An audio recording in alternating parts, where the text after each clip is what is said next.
So I think what's happened in the last couple of years is that the youth, has become the largest proportion of your movie-going audience.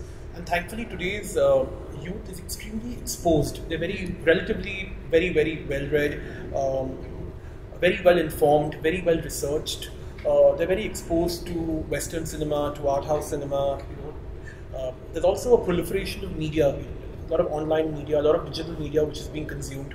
So I think the audience has become increasingly receptive to new forms and formats of cinema suddenly. And this is not, and I think this is great because what's happened is there was a time, like you correctly mentioned, when if a comedy worked, suddenly 5 producers jumped onto the comedy bandwagon and dished out 5 comedies, right? That's not the case anymore. So today, if a comedy works 1 week, a thriller works in the 2nd week, a biopic works in the 3rd week. Which I think is, is symbolic of the fact that the audience has grown. The audience has become far more educated and receptive compared to what they were earlier. And I think they've also become very story conscious. So today when we interact with lay people who are not from our industry, we sort of, informally try and ask them, what are you watching? What do you like? What do you want to consume? Not surprisingly, now they all say, we want to watch a film whose trailer communicates the promise of a good story. So if the story at a thematic level is compelling enough for them, then they know they want to give it a shot. But if a movie ends up seeming mundane or seeming routine, seeming repetitive, seeming staid, I think that's not in vogue anymore. Unless it's driven by maybe 1 or 2 of the top stars, who are sort of, should I say, box office proof in a sense. But for sure, yes. But we're waiting for appropriate. There's 2-3 things in the pipeline that we are trying to develop. But there's nothing in the absolute immediate, but we definitely want to. So, just a word on the digital space. I think also because the space is so relatively new in India, I'm going to be honest and say that a lot of platforms that are in the market right now are also trying to find their bearings.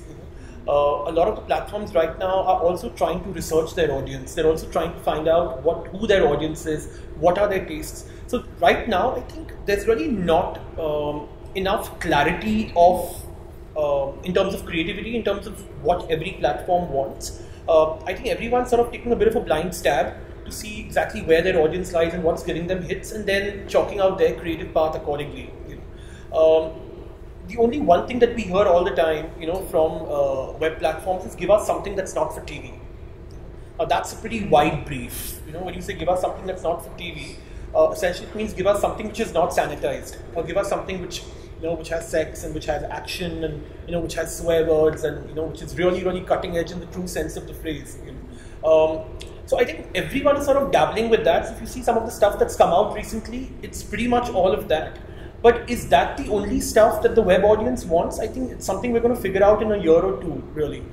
Also, I think we're pretty conscious of the fact that doing a web series with 10 episodes, approximately 30 minutes per episode, 300 minutes of content is almost equivalent to making 2.5 movies, right? So it's extremely time consuming. So it's a huge commitment, right? So we also want to be sure that we don't want to take it up, if it's at the expense of our movies. Right? So we'd rather focus on doing one big web show maybe in a year or every 18 months, which sort of justifies our time and effort, rather than just sort of, suddenly wiping out 3 films from our slate because everybody else is sort of jumping onto the web bandwagon. So we're in it, we're developing stuff, we're looking at the market closely. I think we're going with the flow.